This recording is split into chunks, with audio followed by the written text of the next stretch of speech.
నేను యాక్చువల్గా రాజమౌళి గారితో యాక్ట్ చేద్దాం అనుకున్నా, నా కోరిక ఎప్పుడు. ఈ సినిమాలో యాక్చువల్గా వేరే ఆయన ఆ, అనుకున్నా ఓ మంచి క్యారెక్టర్ ఉంది అనుకున్నాను. సర్లే చేస్తాడో లేదో తెలియదు, అంత బాగోదు అని చెప్పేసి అనుకుంటున్నాం. సో అయితే నేను అంతకుముందు కూడా అనుకున్నా జక్కన్తో వేషం వేయించాలి, ఎందుకంటే is a very good actor. అవును, ఎందుకంటే చెప్పి చేయిస్తాడు కాబట్టి నేను చెప్పా, జక్కన చేత ఎప్పటికైనా వేషం వేయిస్తాను, బహుశా తీర్చుకుంటాను సార్ ఆ కోరిక, తీర్చుకుంటా, గ్యారంటీగా కోరిక తీర్చుకుంటా.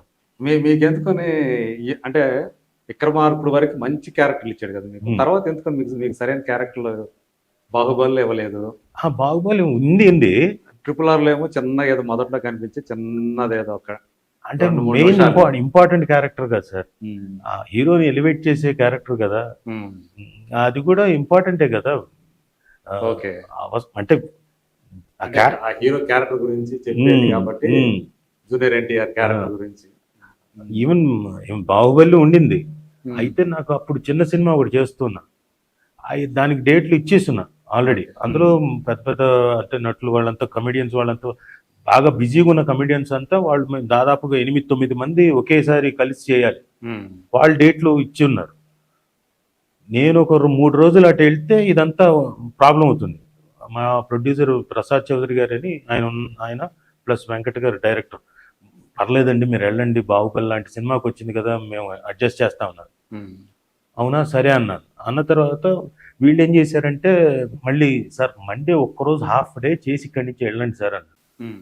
నేను ఫోన్ చేశాను, హాఫ్ డే అంటే అలా కుదరదు, ఇక్కడికి వచ్చి అంటే గెటప్లు అవన్నీ చూసుకోవాలి, బాహుబలికి గెటప్లు అన్నీ వెళ్ళి చూసుకోవాలి మండే అంటే మరి అంతే కదా, అవన్నీ చూసుకొని మధ్యాహ్నం నుంచి ఎప్పుడో షూటింగ్ ఉంటుంది, కుదరదు అన్నారు. ఇప్పుడు అటు కాకుండా ఇటు కాకుండా డేట్ వీళ్ళదే, వాళ్ళేమో పాపం ఒక్కరోజు ఏమైనా అని చెప్పేసి వీళ్ళు మనల్ని అడగడం ఏంటి, వద్దులేండి అటు కాకుండా ఇటు కాకుండా పాడైపోతుంది, మీకే కష్టం అనిపించింది, వద్దులేండి మీరు చేసేసుకోండి, అది నేను ఉన్నా లేకపోయినా బాహుబలి. అప్పుడు ఏ క్యారెక్టర్ ఏమో నాకే తెలియదండి, జక్కన ఏం క్యారెక్టర్ ఇంకోటి అని అడగను.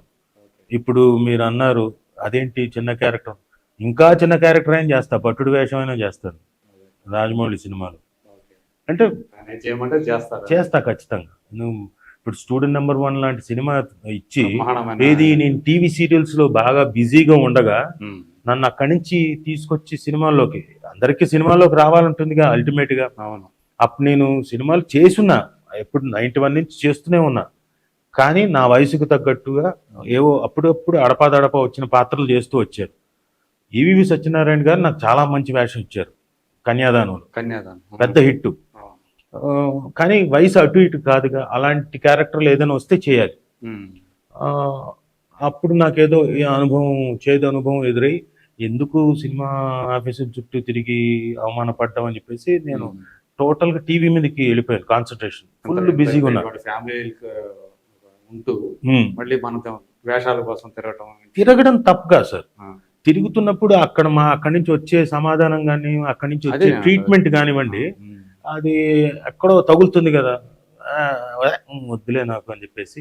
మీ ఫ్యామిలీకి ఉన్న రెప్యుటేషన్ ఒక ఇది ఉంటుంది కదా, దాంతో నేను కంప్లీట్ టీవీ మీదే కాన్సన్ట్రేట్ చేయడం మొదలెట్టాను. అప్పటికి డైలీ సీరియల్స్ ప్రారంభమైంది నాతోటే, ఫస్ట్ డైలీ సీరియల్ రుతురాగాలతో ప్రారంభమైంది. So complete busy, every day shooting. రుతురాగాల బ్యాచ్ అనేది వాళ్ళ ముద్ర అనేది ఇప్పటికీ నడుస్తూనే ఉంది కదా.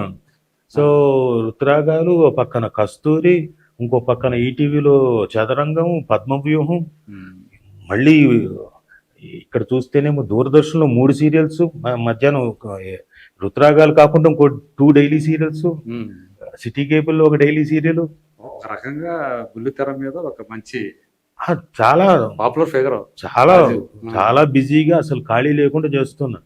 అలాంటి టైంలో నేను ఇప్పుడు ఇదే మన శాంతినివాసం డైలీ సీరియల్, అది కూడా ఆర్కే నుంచి, రాజమౌళి జక్కన్న అక్కడే కదా, అక్కడి నుంచి నన్ను సడన్ గా సినిమాలోకి తీసుకెళ్ళడం. యాక్చువల్ గా వాళ్ళు నన్ను అనుకోలేదు, ప్రొడ్యూసర్లు వాళ్ళు ఏమో అనుకోలేదు, ఎందుకంటే కొత్త కుర్రాడిని ఎవరినో ట్రై చేద్దాం, ఇతను కొత్త కుర్రాడు కదా ఎన్టీఆర్, సో కొత్త కుర్రాడిని ఎవరినైనా ట్రై చేద్దాం ఆ ఏజ్ గ్రూప్ కన్నా ఇంకొక 4 ఏళ్ళు. ఎందుకంటే అదే కాలేజీలో అదే చదువుతూ ఉండే క్యారెక్టర్, ఫెయిల్ అవుతూ ఉండే. మరి ఇంత వయసు డిఫరెన్స్ ఉండకూడదు కదా. అంటే అఫ్ కోర్స్ తెర మీద అలా కనపడదు అనుకోండి. ఆ, అంటే వాళ్ళు ఏదో అమౌంట్ చెప్పారు, నేను ఒప్పుకోలేదు. ఎందుకంటే వాళ్ళకే తెలుసు, ఎందుకంటే ఆర్కేలో ఉంది ఎంత పుచ్చుకుంటున్నానో పర్ డే తెలుసు. నేను చెయ్యను దానికన్నా అన్నిటికీ డబ్బులు అనుకుని ఆలోచిస్తా. కొన్ని డెఫినెట్ పేరు వస్తుంది ఏంటంటే సర్లే ఓకే చేస్తాలే అని. అల్టిమేట్ గా అది పెద్ద హిట్ కొట్టింది. హిట్ అయిపోయింది. మీకు కూడా చాలా ఒక తనకి తారక్కి ఎంత పేరు తెచ్చిందో, ఒక ఈ కుర్రాడు రాజీవ్ కనకాల దేవదాస్ గారి వాళ్ళ అబ్బాయి అని చెప్పేసి పేరు రావడం. కంటిన్యూస్ గా సినిమాలు సార్. ఆ తర్వాత 5 సినిమాలు వచ్చాయి, ఏది చేయలేకపోయాను. ఎందుకు సీరియల్స్ లో ఉన్నా, డైలీ సీరియల్స్ లో. ఇంకా అక్కడి నుంచి నేను డైలీ సీరియల్స్ వదులుకోవడానికి నాకు దాదాపు 8-9 నెలలు పట్టింది. అందరిని కట్ చేసుకుంటూ అందరిని రిక్వెస్ట్ చేసుకుంటూ, అందరేమో అలాగే మా ఫుల్ పీక్ రేటింగ్ లో ఉన్నామ్మా, నువ్వు అలా చేయకమ్మా. సార్ అలా కాదు సార్, సినిమాలోకి వెళ్ళడం అనేది చాలా కష్టం.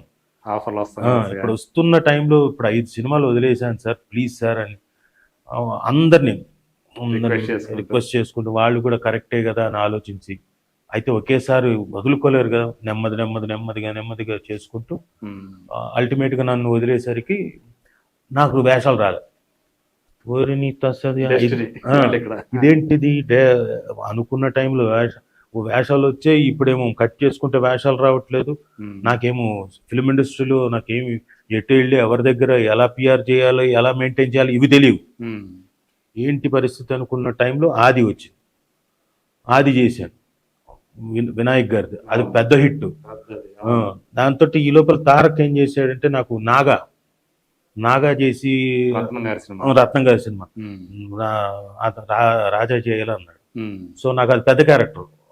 తారక్ కూడా మిమ్మల్ని అప్పుడు కొంచెం రికమెండ్ చేయడం. ఆ తర్వాత మళ్ళీ నాకు విష్ణు సినిమా మోహన్ బాబు గారు పిలిచి, విష్ణువే విష్ణు, ఆ సినిమా కంప్లీట్ గా ఒకదాని తర్వాత ఒకటి బిజీగా, చాలా సినిమాలు బిజీగా చేస్తున్నా. స్నేహితులని ఇంకా ఒకటి కాదు, సినిమాలు కూడా నంబర్ ఆఫ్ మూవీస్ బాగా పెరిగిపోయాయి. సో బాగా బిజీ అయ్యాను. సో మూవీస్లోకి రావడం అంటే అంత ఆషామాషి కాదు కదండి, ఈజీ కాదు కదా. మనం పిఆర్ మెయింటైన్ చేసుకుంటూ వెళ్ళాలి, లేదా మంచి క్యారెక్టర్లు పడి వాళ్ళు పైకి రావాలి. నాకు అలా మంచి క్యారెక్టర్ పడి పైకి వచ్చాను, టక్ టక్ టక్ టక్ టక్ అని వచ్చేసాను. అదే సో ఆ రోజులు అవి అట్లా ఉండే, అంతే కదా. ఈ రోజులు ఇంకా చాలా టఫ్ కదా. ఈరోజు ఒక సినిమా ఫస్ట్ సినిమా ఏదైతే ఉంటుందో హీరోగా, క్యారెక్టర్ ఆర్టిస్టులకి అయితే పెద్ద ఇబ్బంది లేదు. హీరోగా ఇంట్రడ్యూస్ అయ్యేటప్పుడు ఇంకా పెద్ద చాలా రెస్పాన్స్. ఆడిందా, నెక్స్ట్ మళ్ళీ లైన్ లో ఉంటాడు. అవును, ఆడలేదా, మళ్ళీ నెక్స్ట్ ఏంటని పెద్ద క్వశ్చన్ మార్క్. మామూలు క్వశ్చన్ మార్క్ కాదు అది పెద్ద గ్రాఫిక్స్ లో ఉన్న పెద్ద క్వశ్చన్ మార్కే.